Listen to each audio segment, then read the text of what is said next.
실망스럽죠. 정말 실망이 네. 크죠. 그런데 이게 예고된 비극이 아닌가. 후방에서 빠르게 올라오는 속도는 1.29초인데 이건 전체 최하위예요. 피드 위에 있던 11명이 단 한 번도 호흡을 맞춰보지 않은 조합이었어요. 그 11명이요. 비교해 보세요. 감독 차이를 느낄 겁니다. 이해할 수가 없고 동의할 수가 없고 지지할 수가 없다. 네. 이 부분은 축협이 그리고 대표팀이 반드시 알아야 될 부분이에요.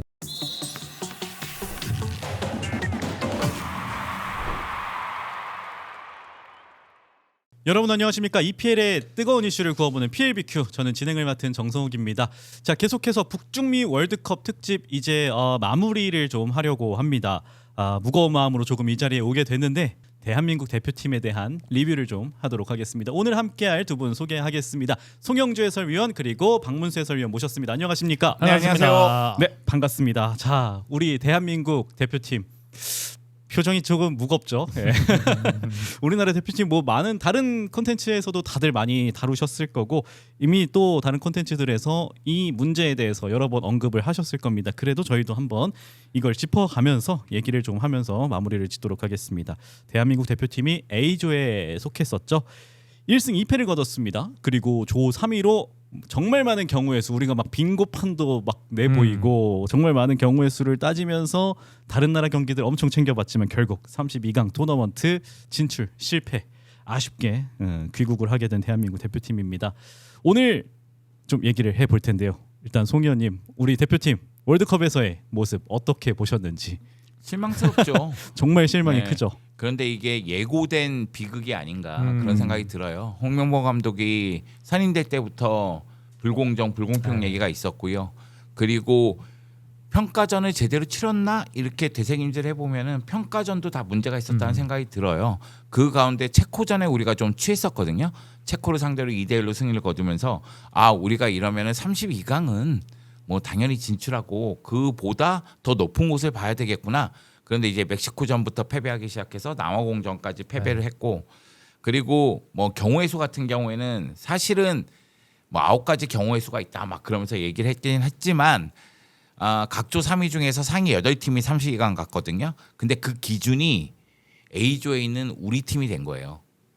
그러니까 A조 우리 팀이 가장 먼저 경기를 치르면서 3위가 한국으로 정해졌고 한국의 승점 3점과 마이너스 1이라는 그 득실차가 기준이 된 겁니다. 그러니까 여기는 넘어가야지 상위 8위 안에 들고 그래야지만 32강 간다. 이 생각이 3위권에 있는 팀들에게는 다 정해졌고요. 그렇기 때문에 경우의 수가 이루어진 게 하나밖에 없는 거예요. 그 다른 나라들에게 오히려 이것만 커트라인으로 약간 기준이 된 거네요. 네, 우리나라 기준이 된 성적이. 거예요. 그리고 그 경우의 수에는 그건 없잖아요. 그러니까 심리적인 퍼센트는 없는 거잖아요. 없죠. 그러니까 예를 들어서 우리가 이렇게 했을 때 이렇게 할 수 있다. 그리고 경기 중에도 선수들이, 그러니까 다른 나라 선수들은 그런 것들에 대한 거를 인지를 하고 있을 수도 있고 이제 그런 것들은 이제 빠져 있는 경우 수다 보니까 이루어지기 어려웠죠. 네. 우리가 먼저 했기 때문에 이제 후속 경기를 치를 나라들에게 오히려 동기부여가 되고 그런 그렇죠. 것들이 좀 영향을 미쳤겠네요. 32강 가고자 하는 마음은 다 똑같으니까. 그렇죠. 그런데 이제 이야기하는 거는 독일전 같은 경우가 그렇죠. 뭐. 독일은 2승을 챙겼기 때문에 마지막 경기에서도 잘할 거라고 예상을 하겠지만은 무리할 이유는 없잖아요. 그러니까 그 마지막 경기에서 패배하는 상황이 발생하고 그건 우리에게 또 안 좋게 작용하고 그런 심리적인 부분도 또 작용을 했기 때문에 우리가 결국은 32강 진출에 실패를 했다. 그런데 이런 얘기는 경기 결과와 그리고 마지막에 경우의 수 얘기지 경기 내용으로 들어가면 처음부터 끝까지 다 문제였고요. 제가 본 월드컵에서 86년도 월드컵은 모든 경기를 다 보지 않았지만은 우리나라 경기는 봤거든요. 그러면은 모든 우리나라 월드컵을 거의 다 봤다고 해도 과언은 아닌 것 같아요. 왜냐하면은 총 12회에 진출했는데 54 스위스 월드컵은 제가 태어나기 전이니까 그건 우리 아버지도 한 살 때거든요. 응애할 때 봤을 리는 없으니까 그건 제외하고 그건 86 월드컵부터 11회 연속으로 진출했잖아요. 그러면 이 상황을 다 봤을 때 전 단연코 얘기할 수 있습니다. 최악의 경기는 남아공 경기예요. 그 제 주변인이 그런 얘기를 하더라고요. 남아공전 본 리뷰를 한마디로 짧게 남겼는데 뭔가 공중 화장실 갔는데 누가 처리를 안 한 변기를 본 느낌이라고. 기분이 딱 그랬다고. 근데 그날 진짜 모두가 기분이 아침에 하는 경기다 보니까 되게 우울하더라고요. 회사에서 저도 같이 봤는데 그게 참 왜 그럴 수밖에 없었을까? 근데 우리가 평가를 했을 때 되게 무난한 조여라고 평가를 했었잖아요. 지금까지 우리가 월드컵에 속했던 조 편성 중에 가장 좋았어요. 그렇죠. 가장 좋은 조였고 그래서 남아공전은 사실 뭐 위원님도 들으셨겠지만 그 전날부터 손흥민 선수가 빠질 수도 있겠다라는 얘기를 저도 들었거든요. 그래서 에이, 설마 만약에 빼겠어라고 이제 생각을 뭐 대부분 다들 그렇게 생각을 하셨을 거예요. 근데 이제 실제로 빠지고 선발 라인업이 나왔을 때 이거 만약에 결과가 잘못되면은 후폭풍이 좀 크겠다라는 생각은 하고는 있었거든요. 근데 저는 손흥민 선수가 빠지면 저는 이재성 선수는 무조건 넣을 줄 알았었어요. 그러니까 왜냐하면 이제 홍명보 호도 그렇고 이제 저는 이제 기록을 계속 국가대표팀을 팔로우할 때 손흥민 선수가 나오면 이재성은 무조건 나오고 이재성이 나오면 손흥민 빠지는 경우는 있었는데 이 두 선수가 같이 빠지는 경우는 거의 없었거든요. 그러니까 왜냐하면 이 두 선수가 공격진에서 가지는 그 영향력이 그리고 제일 좀 형 라인들이잖아요. 그러니까 밑에 있는 선수들이 믿을 수 있을 만한 선수들인데 이 두 선수를 빼고 했다라는 거에 일단 놀랐어요. 그러니까 그거에서 좀 놀랬고 아니나 다를까 전반전 경기력은 정말로 정말 좀 보기 힘든 수준이었는데 이해하기 어렵죠. 네, 그래서 거기서부터 저는 남아공전은 잘못됐다고 봐요. 그러니까 왜냐하면 선발 라인업에서 잘못 됐던 부분을 하프타임 3명의 교체로 썼기 때문에 그 이후에 일어나는 상황에 대한 교체가 소극적이 될 수밖에 없었거든요. 네. 네. 그래서 그 부분이 좀 아쉬웠어요. 그러니까 남아공전만 이야기하면은 문제점이 너무 많죠. 너무 많아 진짜요. 네. 왜냐하면 네. 처음부터 끝까지 다 잘못됐어요. 아, 네. 그렇죠. 남아공전 저희가 프리뷰 찍을 때 그 남아공의 스타일을 봤을 때 우리가 전방에서 압박 많이 가져가야 된다. 그러기 위해서 손흥민, 이재성, 뭐 오현규 이렇게 3톱 하면은 좋을 거다 이런 말씀해 주셨잖아요.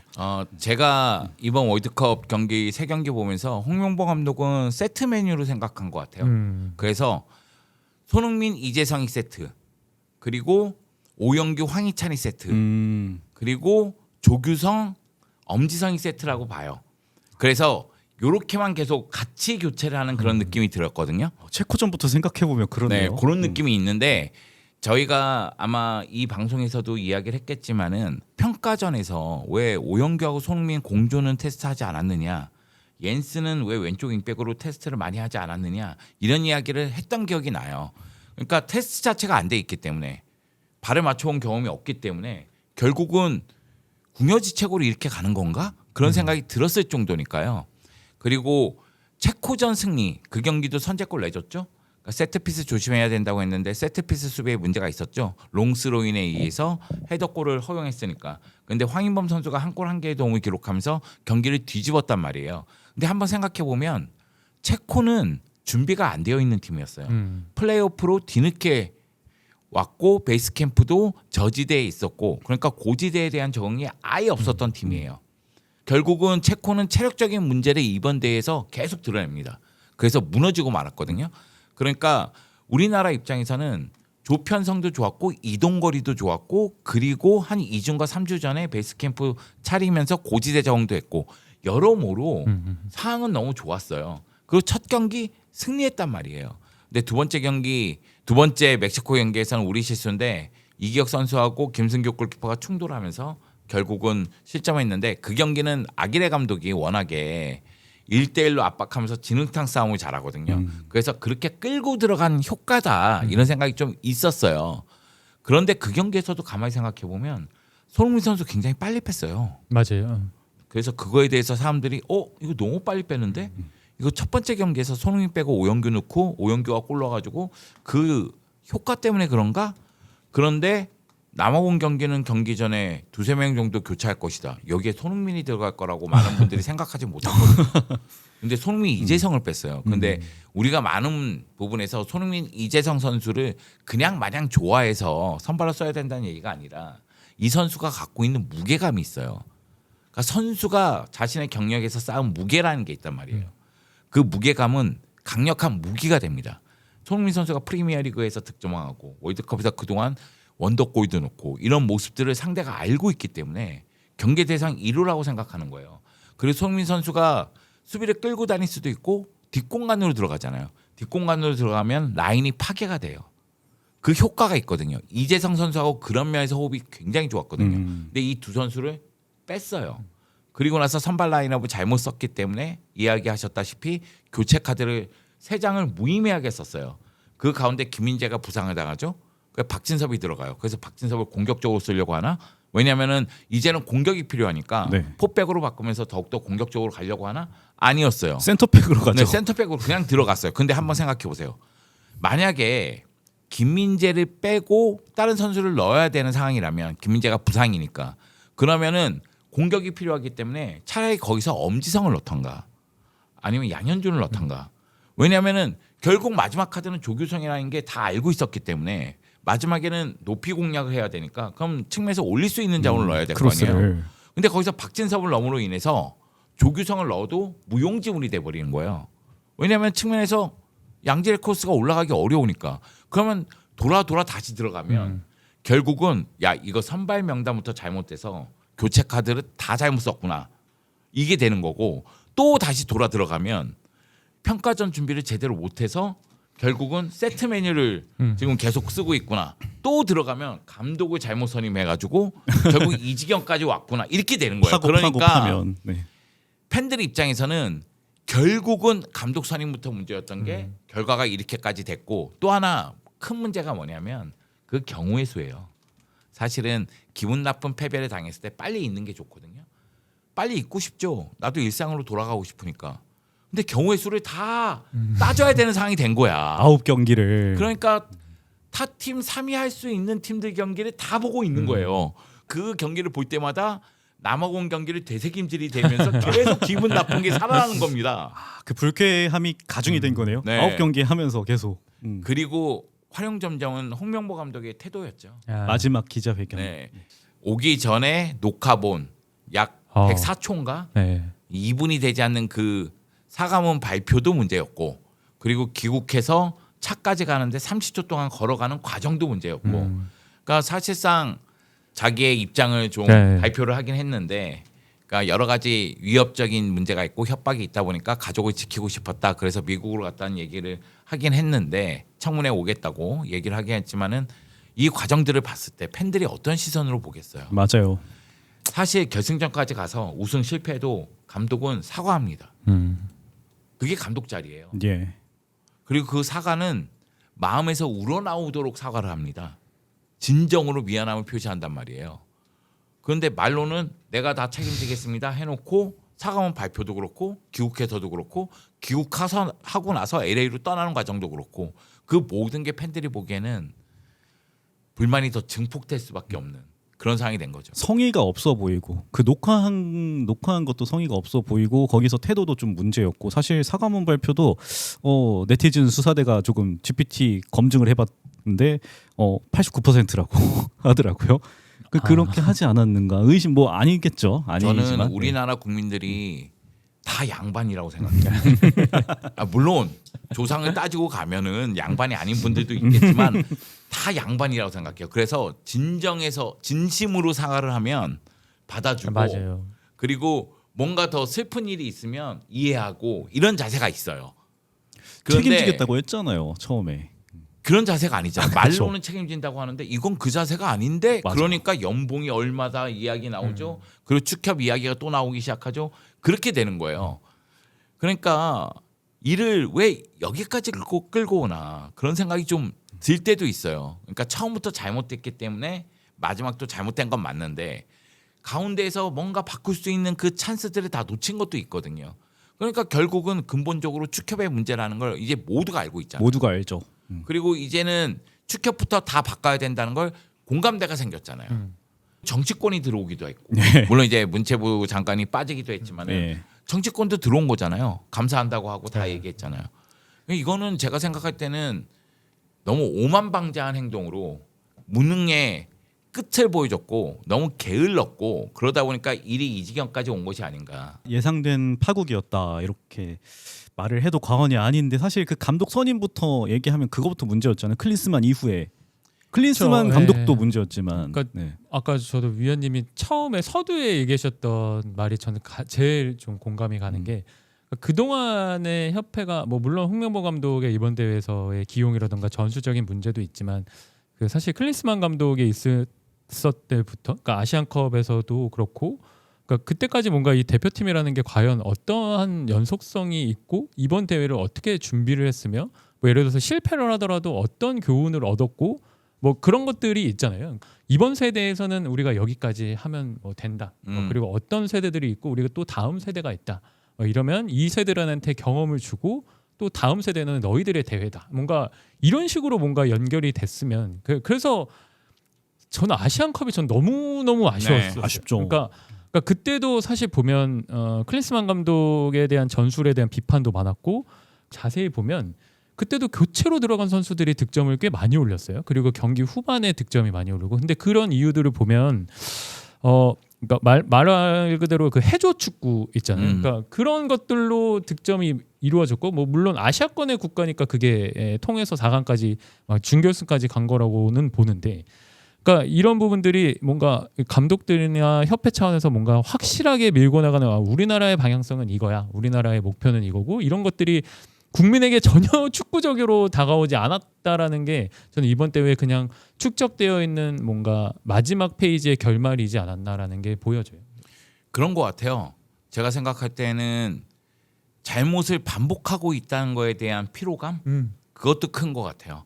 왜냐하면은 사실 감독 선임이 문제가 결국은 성적으로 연결되고 태보로 연결된다는 걸 클린스만 시대에 우리가 확인했어요. 봤죠. 그리고 감독 선임할 때 불공정하면 그러면은 무능력한 감독 밑에서 우승할 수 있는 기회를 놓친다는 걸 봤단 말이에요. 지금 이 순간 돌아보면 손흥민의 4년은 누가 책임질 거예요? 최고 전성기에 있었던 선수가 이제는 뭐 라스트댄스라는 얘기가 나올 정도로 물론 이제 자신은 다시 한번 뛰겠다고 얘기하면서 팬들은 더 흥분하게 됐지만 이건 누가 책임질 겁니까? 사실 우리가 클린스만 시절이나 지금 해저 축구한다 이렇게 얘기하는 이유는 명단이 좋기 때문에 그래요. 선수 능력이 좋기 때문에 그 능력이 있기 때문에 얘에게 해줘 이런 얘기가 가능하다는 얘기가 돼요. 그러면 감독이 좋았다면 어땠을까? 그렇죠. 맞아요. 사실 손흥민도 이번에 토트넘에서 유로파리그 우승했지만 그 우승 기록 빼면은 우승과 인연이 그렇게 많지 않아요. 그거 생각하면 아시안컵 우승은 매우 중요했어요. 근데 클린스만 선임 될 때도 모두가 반대했어요. 거의 모두가 반대했어요. 근데 클린스만 감독은 홍명보 감독과 다르게 인터뷰 스킬은 좋았죠. 세계적인 스타 출신이니까 그러니까 인터뷰를 통해서 이걸 분위기를 좀 바꾸면서 아시안컵에 갔는데 결국 무너졌단 말이에요. 그리고 굉장히 무능력하다는 게 드러났어요. 네.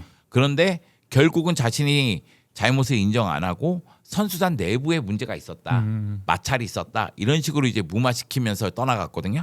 근데 그 다음에 감독 선임이 홍명보 감독이란 말이에요. 외국인 감독 알아본다고 해서 오랜 기간 시간을 감독을 찾았어요. 왜냐면은 그 가운데 뭐 대표팀 경기를 유이상 감독이 황선홍 감독이 임시 감독으로 맡으면서 우리는 또 올림픽도 못 갔어요. 그러면서 그러니까 이게 너무 이상한 일들이 벌어지면서 결국 홍명보 감독이 선임이 됐단 말이에요. 그랬죠. 근데 감독 되고 나서 이거 문제 있다고 얘기하니까 이임생 이사가 독단적으로 결정을 했대요. 이게 지금 뭐 어떻게 돼가는 거야? 막 이런 얘기가 안 나올 수가 없잖아요. 빵집 회동이라고 네. 해서 거기서 설득했다고. 그러니까 지금 무슨 얘기냐면 왜 실패가 보이는데 반복을 하느냐. 클린스만 때 그 일을 우리가 알고 있는데 그 다음 감독이 홍명보가 오느냐. 그리고 우리가 2014 브라질 월드컵 때 실패한 걸 봤는데 왜 홍명보 감독을 또 월드컵 감독으로 데리고 오느냐. 이런 이야기가 안 나올 수가 없잖아요. 근데 그걸 반복을 했단 말이에요. 그래 놓고 얘기한 거는 결과 갖고 한번 봅시다. 그러니까 결과까지는 좀 응원해 달라. 그런데 결과를 보니까 응원한 게 아깝게 된 거잖아요. 그러니까 이제는 다 뜯어 고쳐야 된다. 진짜 대한민국 국민들이 양반이 많네요. 그때까지 계속 그래도 오케이 기다려줄게. 대표팀이니까 그런 거라니까. 그러니까 그것도 그렇고 월드컵 기간 동안은 그래도 선수들을 응원하는 게 사실 맞잖아요. 그러니까 뭐 저도 그렇고 당연히 모든 국민들이 그래 그동안 욕은 했지만 그래도 대회에서는 잘할 거라는 그 일말의 기대감 때문에 이번 대회를 응원을 한 것도 있잖아요. 모두가 그랬죠. 아니 거기다 한번 예. 생각해 보세요. 쓰리백 얘기도 많았고 그쵸. 뭐 옌스 얘기도 많았고 막 여러 가지 문제 얘기가 많았어요. 그럼에도 불구하고 월드컵 시작하고 나서 딱 표절 봤더니만 야 대진 너무 좋아. 이동거리 우리가 제일 짧아. 우리가 고지대 적응이 됐대. 환경이 너무 좋았어요. 지금 너무 좋아. 이거는 32가 안 가면 이건 문제야. 그런데 첫 경기 잡았어요. 야, 이 됐다. 이건 무조건 32강 간다. 그리고 나서 멕시코전 패배를 당했어도 그거는 우리 실수란 말이에요. 멕시코니까 또 네. 그럼 남아공전 경기를 봤는데 네. 야, 이건 가능해. 그리고 사이즈 딱 재봤더니만 우리 32강 간다. LA로 간다. 그러니까 조 2위 할 것 같다. 거기서 이제 뭐 캐나다랑 붙는다. 그래서 교민들 티켓 사고 응원 분위기 만들고 다 한 거 아니에요. 맞아요. 그런데 너무 졸전을 처음부터 끝까지 잘못됐다고 제가 여러 번 얘기하는데 이게 여러분 월드컵에서 3패 한 적도 있어요. 90 월드컵 때 3패했어요. 그리고 2014 브라질 월드컵 때 더 심각하게 느낀 점도 있어요. 그때 알제리 상대로 대패당했잖아요. 그러니까 우리가 알제리 파악을 제대로 못한 거예요. 그러니까 알제리가 1승 재물이라고 얘기했는데 웬걸 두들겨 패는데 우리 막 가도 올렸는데 막 거기 사이를 막 때리고 막 그랬으니까. 큰 그런데 방심 진짜. 정말로 돌아보면 최악의 월드컵들이 있었어요. 저한테는 90 월드컵이 최악이었고 황보관 슈팅 그 한 골밖에 없으니까. 그리고 2014 브라질 월드컵도 최악이었고. 근데 돌이켜 생각하면 이번 월드컵이 최악인 거예요. 이거는 상대를 알지도 못했고 나를 몰랐어요. 그러니까 우리가 우리를 몰랐어요. 그리고 우리가 갖고 있는 무기를 제대로 쓰지를 않아요. 측면을 이용할 거면 측면자들이 올라갈 수 있는 공간을 만들어주고 아니면 이강인을 이용할 거면 이강인에게 좀 더 많이 경기에 임할 수 있게 공간을 만들어줘야 되는데 움직임 자체가 경직돼 있어요. 선수들이 움직일 수 있는 공간을 막고 있어요. 코스를 막고 있어요. 그러니까 올라가지도 못하고 왜 이렇게 열심히 안 뛰는 것 같아? 이런 얘기가 나오는 거예요. 마지막 경기 보면 이강인 선수가 계속 최후방까지 내려와 있고 설령우 선수는 계속 최전방에만 있고 안 움직이고. 뭐 그렇죠. 그래서 이제 뭐 남아공전도 그렇긴 한데 저는 테스트의 부재의 영향이 맞아요. 그게 좀 크다고 느꼈던 게 뭐 김승규 선수가 그렇게 실책하는 거 보신 적 있나요? 아니면 뭐 김민재라든가 그런 호흡 미스를 통해서 실점을 난 경우는 거의 없잖아요. 없죠.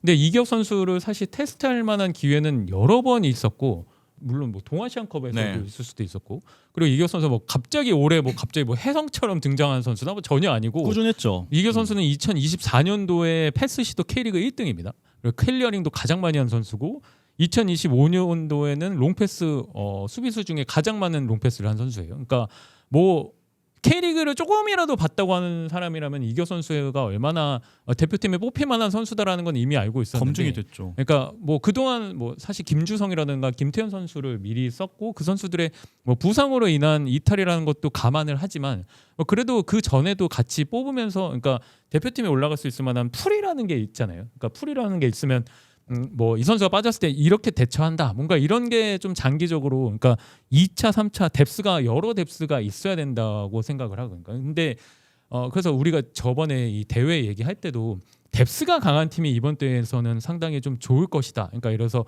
이게 안 통하면은 이 선수가 뭐 컨디션 안 좋아? 그러면 이런 식으로 해가지고 끌고 나가는 팀이 좋을 거다라는 그런 얘기를 했는데 그런 얘기에서 이어서 얘기를 드리자면 그래서 저는 이 테스트 부재가 나온 결과가 그 멕시코전부터 시작이 됐다고 봐요. 네. 네, 그래서 테스트가 부족했고 결국에는 그 테스트 부족은 플랜 A의 부족인 거죠. 그러니까 플랜 A라는 게 우리가 뭔지도 알 수가 없잖아요. 그 3-4-3 전술이 플랜 A인데 이번 대회에서 저도 이제 기록을 보고 좀 놀랐던 부분이 우리가 그 빌드업을 통한 슈팅 그러니까 빌드업을 통한 슈팅이 경기당 4.7개예요. 이거는 대회 전체 5등입니다. 그러니까 꽤 높은 편이에요. 근데 반대로 역습을 활용한 슈팅은 0입니다.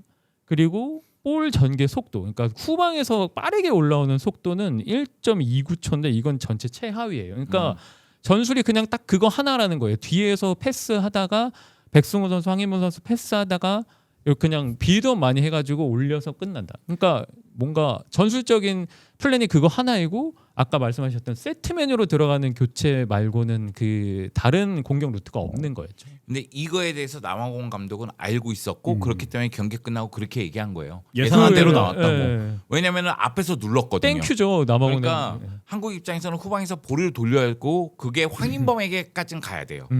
그리고 황인범이 돌아서면서 측면으로 가면서 여기서 이강인 연결되면서 공격이 전개돼야 되거든요. 근데 황인범으로 가지를 못하는 거야. 앞에서 누르니까.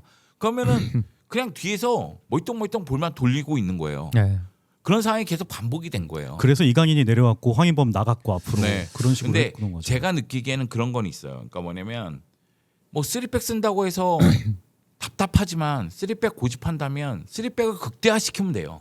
3백의 능력을 최대한 극대화시키고 선수 능력이 떨어지는 부분, 윙백들의 능력이 약간씩 떨어지는 부분은 어떻게 해서든 전술적으로 아니면 동료들이 도와주면 된다고 생각해요. 근데 그런 노력이 없어요. 그러니까 너무 답답한 거예요, 그게.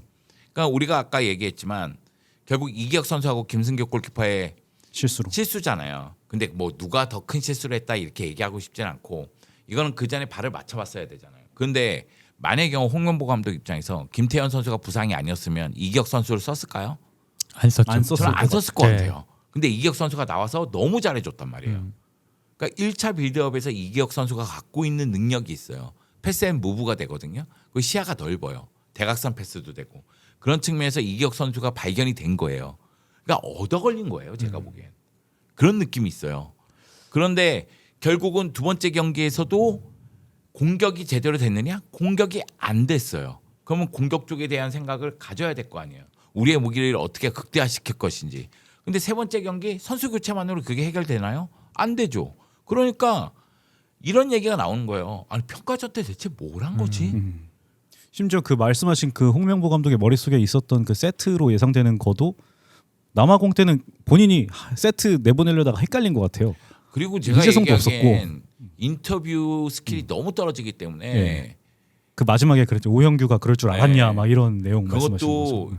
일타쌍피라고 네. 오영규, 손흥민 선수 다 모욕을 느낄 수 있는 발언이거든요.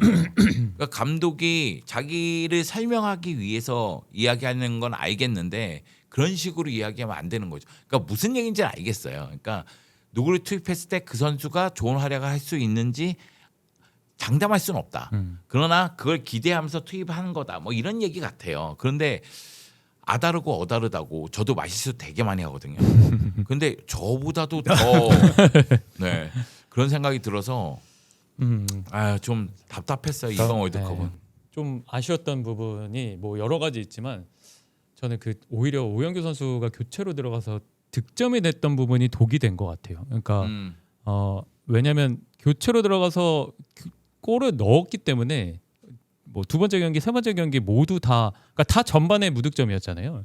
그러니까 뭔가 이게 컨셉 자체가 사실 정말 강팀은 초반에 먼저 앞서 나가는 경기를 하고 후반으로 갈수록 그 운영의 묘를 살려서 팀을 끌어가는 팀들이 대부분이거든요. 강팀이라고 하면. 그래서 이번 대회를 보면 지금 우리 두 골밖에 못 넣었어요. 교체 선수로 득점을 한 대회. 그러니까 이번 대회에서 8강에 진출한 나라들 중에 프랑스가 총 14골을 넣었는데 네. 교체 선수 득점 1골입니다.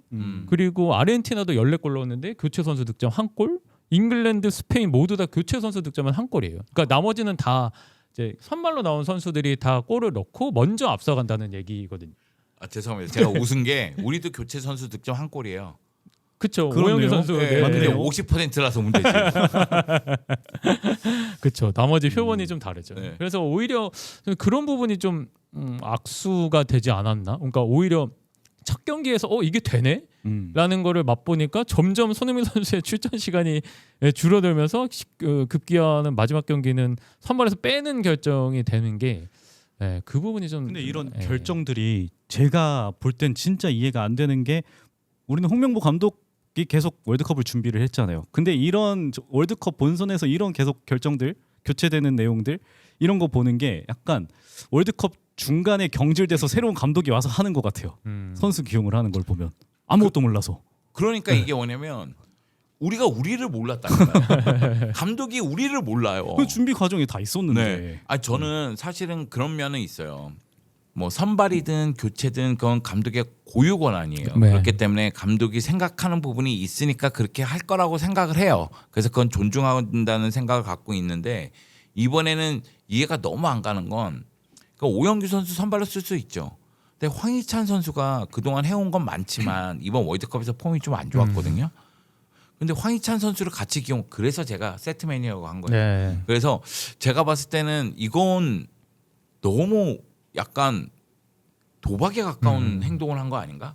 감독은 도박을 하면 안 돼요. 그러니까 얻어 걸려라 하는 느낌이. 네, 감독이 도박을 해야 되는 순간에는 골이 필요한 후반 막판이에요. 그때는 공격수를 대거 투입하든 뭐 수비수를 올리든 맞아요. 어떻게 해서는 그때지 감독은 가능성을 최대한 높이는 사람이에요. 그러니까 전술적으로 골 넣을 가능성을 높이거나 실점하지 않을 가능성을 높이거나 그런 사람이 감독이란 말이에요. 그런데 아니 선발 명단부터 도박을 한 거 아니야? 이런 생각이 드니까. 그러니까 나 명장이야 막 이런 느낌 가지려고 그러니까 오영규 투입하고 오영규가 골 넣은 체코전에서 우리가 교체 타이밍 교체 굉장히 칭찬 많이 했잖아요.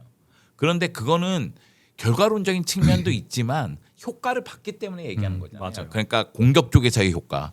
그러니까 그 순간 아 체코가 지쳐 있고 그러면 조금 더 타겟형이 들어가서 마무리 짓는다 이런 생각이 있었구나 그렇게 생각하는 거잖아요.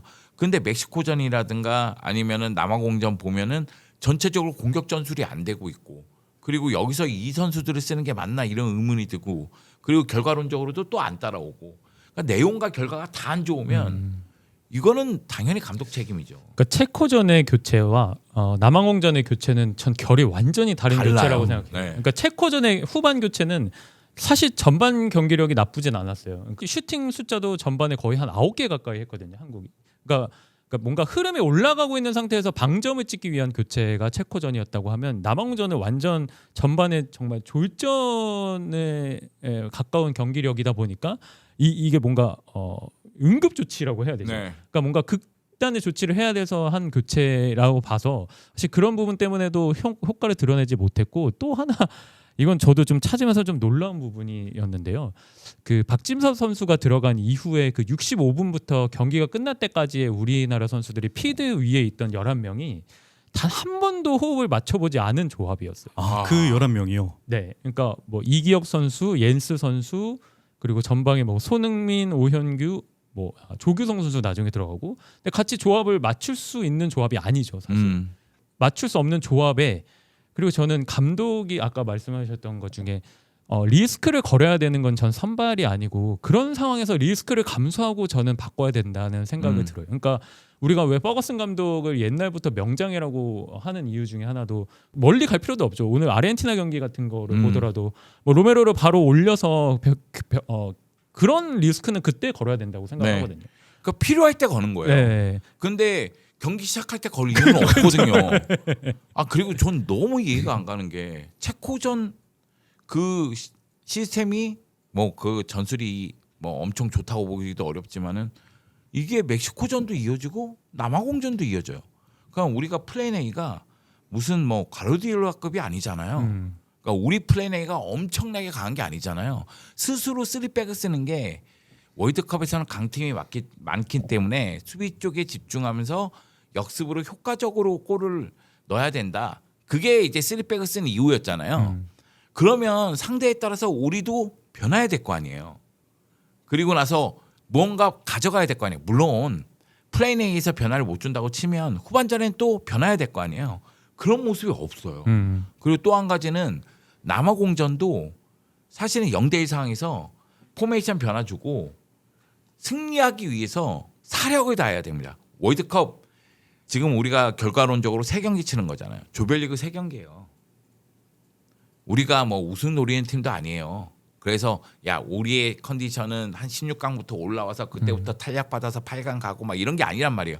우리는 첫 경기 분석하고 첫 경기에 올인하고 두 번째 경기에 올인하고 세 번째 경기에 올인하는 거예요. 다 전력 투구입니다. 그래야지만 우리가 그 다음 단계로 가는 거예요. 그런데 남아공 경기 봤을 때 이거 아주 자연스럽게 패배했거든요. 우리 실수로.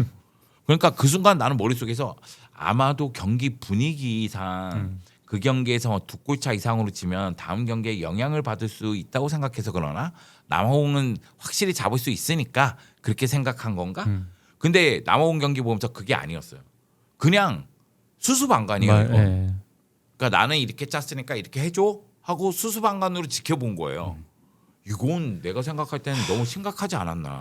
무슨 월드컵 본선을 평가전하는 것처럼 했네요, 다. 제가 모든 경기들. 그 얘기했잖아요. 아까부터 하나부터 열까지 잘못됐고 월드컵에서 최악의 경기였다고 얘기하는 게 우리나라의 흐름이 있어요. 그래서 조별리그 보면 그렇죠. 네, 흐름이 첫 경기에서 패배하든 무승부하든 가능성을 보여줘요. 그 두 번째 경기에서 아쉽게 패배하든 무승부를 거둬요. 그리고 세 번째 경기에서 사력을 다합니다. 그리고 와요. 그러니까 세 번째 경기는 말 그대로 야, 이 정도면 잘 싸웠어. 다 양반이기 때문에. 유종의 미의 경기. 두들겨 준단 말이에요. 다음이 있어 이런 네. 식으로. 맞아요. 그런 느낌이에요. 물론 이제 우리가 뭐 2006년도 첫 경기 토고전 승리를 거두는 경우도 있었지만 그 경기 생각했을 때는 승리 거두고 프랑스 무승부했는데 마지막에 또 패배하면서 1승 1무 1패로 16강 못 간 적도 있고 그리고 뭐 2010년도라든가 2022년처럼 16강에 간 적도 있고 그런 경우가 있지만 마지막 경기는 항상 뭔가 불태웠어요. 대표적으로 러시아 월드컵 같이. 지더라도 뭔가 불태우거든요.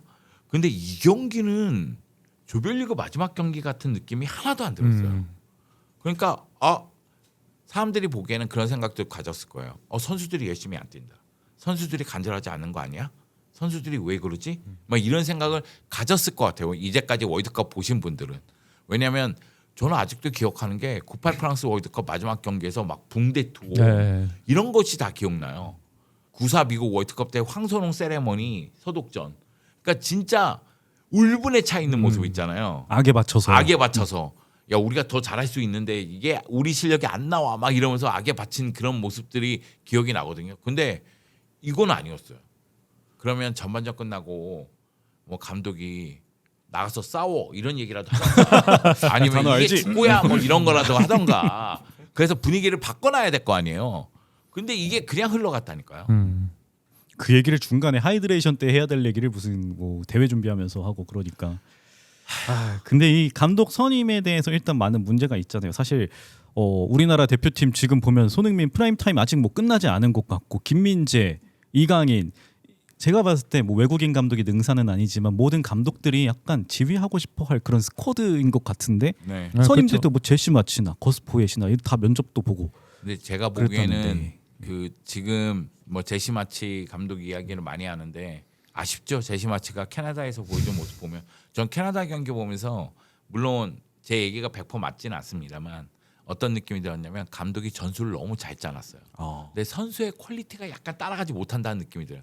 결정력을 발휘해야 될 때 결정을 못 짓는 그런 모습이라든가 측면으로 볼이 갔을 때 볼터치에 미스가 나온다든가 이런 거 봤을 때는 더욱더 아쉽죠. 우리나라 선수들이었다면 우리나라 감독이었다면 저도 똑같은 생각했는데 무슨 축구를 하려는지 딱 보였어요. 그 캐나다 경기는 딱. 하지만 개인 능력이 약간 그 정도까지는 아닌 그게 수행하기에 조금 조금 아쉬웠다는 거죠. 2% 네. 부족했군요. 근데 우리나라 대표팀 감독이었으면 이런 생각이 들 정도였으니까. 근데 아마 지금부터가 중요할 거예요. 왜냐하면 곧 아시안컵이거든요. 그러면 손흥민 선수가 다시 뛰겠다고 얘기했으니까 아시안컵 때도 아마 주장 완장을 차고 뛸 겁니다. 그러면 새로운 감독이 어떤 모습을 보여줄지가 매우 중요하다고 생각하고요. 그리고 이번 월드컵과 다가오는 아시안컵 비교해 보세요. 감독 차이를 느낄 겁니다. 왜냐하면 새로운 감독 제 생각에는 제대로 된 감독이 올 가능성이 커요.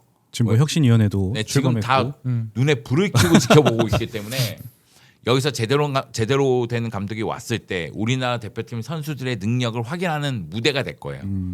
그래서 우리가 왜 감독 얘기를 이렇게 하는구나. 그것을 아시안컵 끝날 때 확인하게 될 겁니다. 저는 그렇게 생각하거든요. 지난 4년이 암흑기잖아요.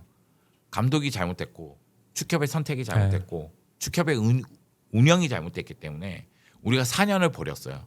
근데 우리는 그냥 살면서 뭐 축구 일을 하든지 아니면 축구 보면서 그냥 우리들끼리 술 한잔 먹으면서 비판하고 뭐 비난하고 서로 화내고 이렇게 지나가지만 선수들에게는 정말 피와 같은 4년이거든요. 맞아요.